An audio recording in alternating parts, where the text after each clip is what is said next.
Hi, Welcome to Two Broads Abroad. she's Renee. She's Sandra. We're dorks. We just had a great time in Rome. It was a very busy, great time in Rome. Jumped on a train and headed to Tuscany, to Cortona, a villa just outside of Cortona. Friends of ours bid for it at a fundraiser and won. And so they got in touch with 6 other people because it sleeps 8. And so now join us and you can see what it's like to be in a villa in Tuscany. Watch till the end and find out what our favorite village was. The train ride from Rome to Preti, just outside of Cortona where we were staying, it's pretty smooth. We did have one funny incident. There was no service car, but there was a porter who was coming by and had chips and bottles of bubbles that he was giving to all of us. And we were asking how much, and he said, oh, free, free. And then of course, once we took them, I believe it was $20 per person. So, unfortunately, I already opened mine, so I had a nice little bottle of bubbles for the trip. The villa was kind of in the middle of nowhere, so we did rent a car, and transportation we'll talk more about at the end. When you're vacationing, it may not be as big of a deal, but when you're retirement travelers, you have to pay attention to your expenses. So this is the beautiful villa that we stayed at in Italy, in Tuscany.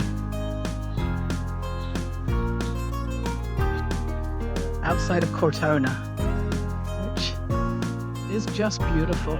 Little rooftop deck up there, and there's our pool.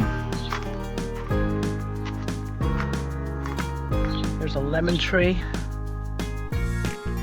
and then if you just see beautiful Tuscan sunshine. You can definitely add to your experience in the villas, and we chose to have a chef come in our very first evening and cook dinner for us. After traveling, that was the last thing we wanted to worry about. The villa did set up a winery tour for us, and we went to Baldetti. Surprisingly, this area of Tuscany is known for Chiantis, but Baldetti makes some of the finest Syrahs. It is family owned for 4 generations. They gave us a tour where we got to see how they put some of it in clay pots to age, the wine barrels. They also put some in cement vaults, and then had a lovely wine tasting and pairing with their different wines and some of the local fare. Mornings at the villa were very peaceful, and we would walk through the bustling town of Preti, home to 1,600 people. It was beautiful to see the fields of sunflowers, but there are a lot of abandoned villas, so if any of you want to go in on a villa with us, just drop us a DM down below. We've got about $3.80 to go in on one. Walking past these fields and villas was incredibly serene, but we occasionally would run into the guard ankle biter dog protecting his property like nobody's business. Yes, we have to go through them. The only way.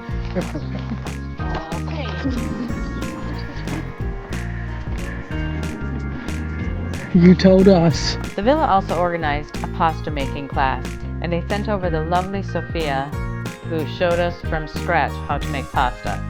I love pasta, but the thought of making it fresh every time I want it is completely out of my wheelhouse. Thanks for watching Two Broads Abroad and following our adventures. Hopefully you'll like and subscribe so you'll know when our next videos come out. Just remember, we're always traveling by the seat of our pants. Next day, we hit the ground running with a trip to Florence with a guide. Florence is often called the birthplace of the Renaissance, and nowhere is that more obvious than the Piazza della Signora. It's just like an open-air museum where everywhere you look there is just one beautiful statue after the next. Some of the most famous ones there is Perseus holding the head of Medusa. According to Greek mythology, Medusa's gaze could turn anyone to stone until Perseus used a mirrored shield to defeat her. Nearby is another masterpiece, Menelaus supporting the body of Patroclus. Dramatic sculpture tells a story from the Trojan War made famous by Homer's Iliad. So if you're into Greek mythology, Florence is also the place to go. Then we wandered over to Uffizi Gallery, one of the world's greatest art museums. Outside the gallery, the courtyard is lined with statues honoring some of the giants of Italian history. Machiavelli, Donatello. We tried to get all of the Ninja Turtles, but couldn't find all of them. We did manage to get the explorer Amerigo Vespucci, and if his name sounds familiar, there's good reason. The continents of North and South America were named after him his voyages helped demonstrate that these lands were part of an entirely new continent, not Asia, as Christopher Columbus had believed. It's easy to think of Florence as a city trapped in the Renaissance, where every street leads to another palace or another church or another century-old masterpiece. That's only part of the story. We wandered beyond the famous landmarks, found colorful murals, thought-provoking graffiti, and contemporary sculptures. It reminds us that Florence isn't preserving its past, it's still creating its future. Then we wandered into Piazza del Duomo, where the breathtaking cathedral dominates the skyline and reminds you just how ambitious Renaissance Florence really was. And because apparently this is now a tradition on our travels, there is always the obligatory Irish pub. It doesn't matter what country we're in, somehow an Irish pub always finds us. At this point, I'm convinced that they're actually following us. Also past the wine windows that you see in many videos these days. Unfortunately, they weren't open when we were there, and they aren't quite as prevalent as some TikTokers would have you believe. After the tour, we decided to head out on a mission. We branched off to find a working fountain because all that we came across in Florence were down for repairs. So we headed up to Boboli Gardens, which was a continuous uphill trek. No steps, but straight uphill. We did manage to find the grotto of Adam and Eve, and the other main fountain was down for repair. After we came down, we definitely thought we should treat ourselves to some gelato, which everybody knows is a must-do in Florence. Exhausted after a full day of traipsing around Florence, we headed back to the villa. One of the perks of staying in a place with a full kitchen is that everyone can pitch in to make dinner, and after a long day of sightseeing, a home-cooked meal really hit the spot. Once the dishes were done, we kicked up our feet on the deck, poured ourselves a glass of wine, and Mother Nature put on a spectacular lightning show. It was a perfect way to end an unforgettable day. With our walking shoes on, our next stop was the city of Siena. We went to Piazza del Campo, the heart of Siena and one of the most beautiful medieval squares in Europe. It's uniquely shell-shaped, and it's been the city's gathering place for centuries. But twice a year, this peaceful square is transformed into one of the world's most thrilling and chaotic horse races, the Palio di Siena. Representing their neighborhoods, or contrade, 10 horses and riders race 3 laps around this square on a dirt track that's laid over the stone streets. The race lasts a little more than a minute, but the rivalry, traditions, and celebrations have been part of Siena's identities for hundreds of years. Winning isn't just about crossing the finish line, it's about neighborhood pride. And in fact, you can win even if you're not on your horse. That's just one of the many traditions that makes the Palio unlike any other race in the world. Standing in the square, it's hard to imagine thousands of cheering spectators packed into every inch of it.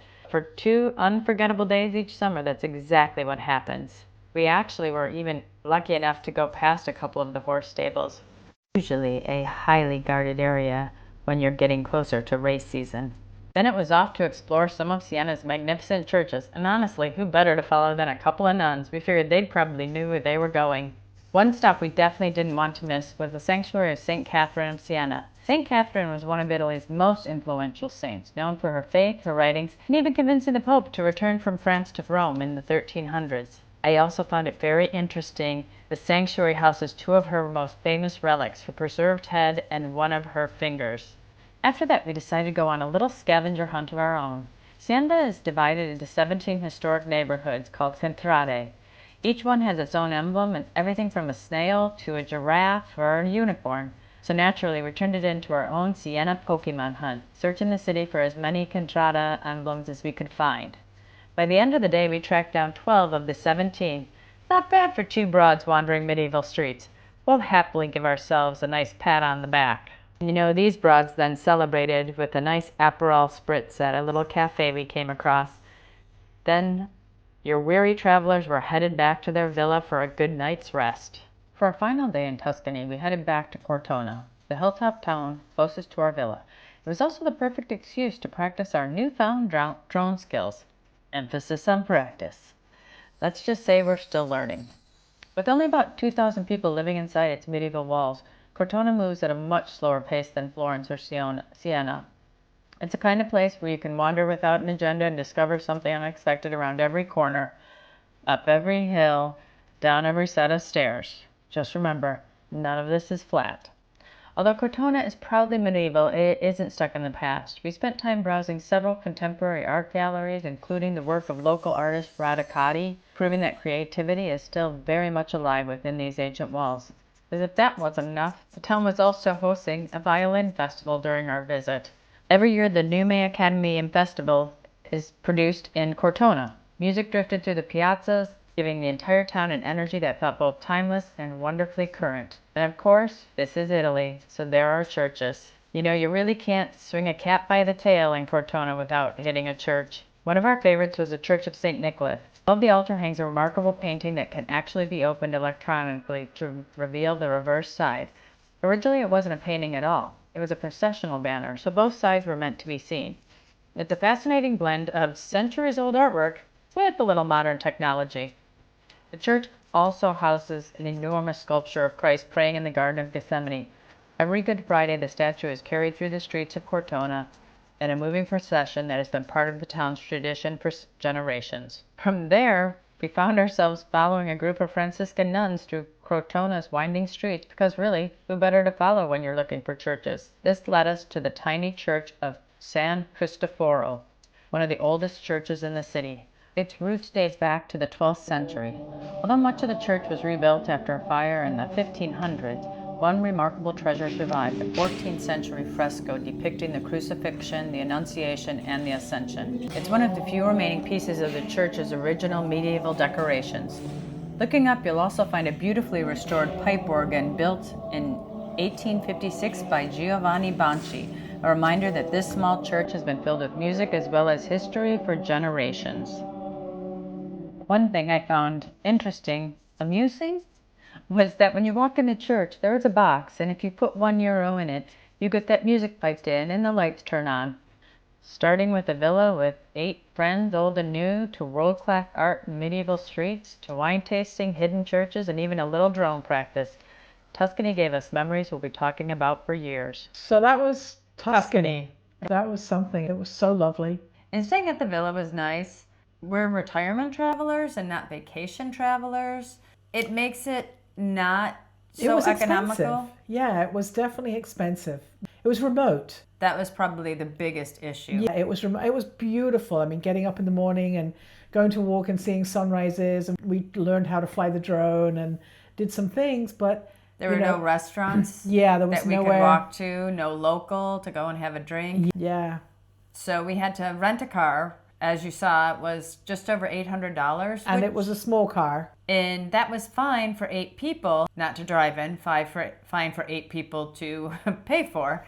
But that's a lot for 2 people. That would have been way over budget for us. Exactly. And if you're vacationing, that's great. But Yeah, when you've you're saved up all year. You're spending Right. 2 weeks somewhere. It works out great. But this is sort of what we're doing now is traveling, and we're not vacationing, and we can't afford to do that. That's not the way we spend our money. But we loved it. We loved the villa and the people who came in and cooked for us, the pasta class. The tiramisu was excellent. It was So most good. excellent. Yes, that was really good. And we had fun at the wine tasting. And it was great hanging out with our friends. That was nice because we've been traveling so much that it was really nice to reconnect with our friends. See familiar faces Yeah. that aren't our own. Yeah. For a week. Somebody to talk to other than each other. Yes. And it was nice because the villa did work as almost your concierge. They were the ones who helped us to rent the car. They set up the Florence trip. They set up the Siena tour and trip. And what did you learn in Siena? I learned that the color burnt sienna is from Siena. Who knew that? It becomes so apparent, that incredibly beautiful color. That was a close second, I think. Florence was also beautiful, but I think Siena was really gorgeous. And our favorite place was Cortona. Hands down. Yes, yeah, for sure. It had all the charm of a medieval town. I mean, there's a reason that they used it under the Tuscan sun. Well, the book was based on Under the Tuscan Sun. It was written, about that area. Right, and then filming it there. Yeah, it's stunning. Right, it's small. And small, yeah. So I think if we were to do this again, we would stay probably in Siena. I think so. Florence is a little much. I think so. You and Joe had talked about an apartment in Siena. Right. And you'd seen something for like a 2-bedroom apartment for about $1,000 US. And so if you're splitting that between, 2 to 4 people, that becomes very affordable. Absolutely. And drinking some house wine and Cheers. eating cheese and bread and pasta, it's easy. That wouldn't be too bad. Then we could definitely do that as retirement travelers. Also, if we could have picked up house sits. Yeah, we've got some of those planned for our upcoming trips, but yeah, the house sits are 3 great. weeks in Cyprus. Yeah, 3 weeks in Cyprus. That's going to be interesting. Never been.